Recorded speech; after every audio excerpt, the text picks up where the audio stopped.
or the wonderful people that are showing us around, we can change this world to a better place. That's the two forces that we're trying to put together: culture, archaeology, and tourism in the service of people and the planet. This is the message, and I hope that we could all help each other in resonating it. Thank you.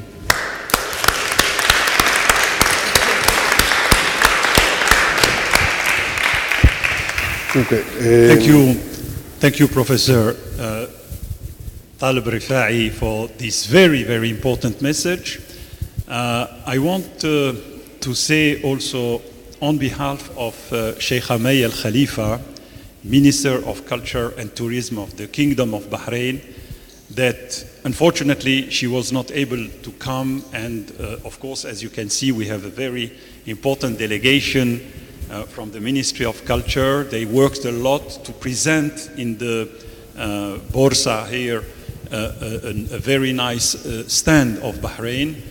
And I must say that I am very proud that Sheikh Hamay Al Khalifa asked me to assist the Ministry of Culture, which created, she was at the origin of the creation of a UNESCO Center for World Heritage.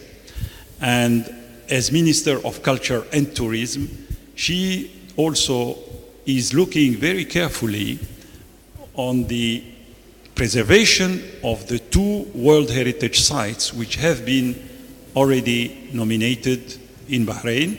One is Qal'at al-Bahrain. Ho cambiato lingua, ritorno alla lingua italiana. Dunque la Ministra della Cultura e del Turismo del Regno del Bahrain ha fatto in modo che ci sono due siti che sono sull'elenco del patrimonio mondiale. Uno è un sito archeologico molto importante perché si chiama Qal'at al-Bahrain, che vuol dire la fortezza del Bahrain, che la parte visibile di questa fortezza è la parte sia del periodo portoghese, quando i portoghesi hanno fatto i viaggi e le scoperte lungo l'Oceano Atlantico e l'Oceano Indiano e il Golfo, e hanno costruito delle fortezze per controllare il commercio e la navigazione marittima.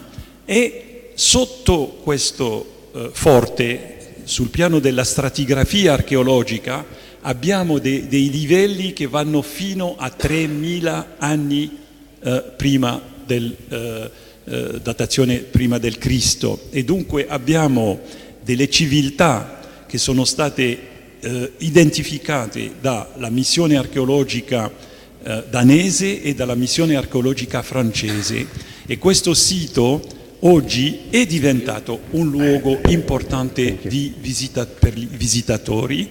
È stato costruito un museo archeologico, museo di sito, presso questo sito. Il secondo sito è la Rotta della Perla. La perla del Bahrain era conosciuta negli secoli passati come l'unica e il migliore tipo di perla naturale che si trova nei fondi del mare, e per questo che siamo interessati ad avere il professor Franck Godiot a visitare un giorno il Bahrain e di vedere che ci sono senza dubbio dei tesori che sono ancora sotto il mare. Questo sito è un sito, nello stesso un sito, diciamo, archeologico del resto delle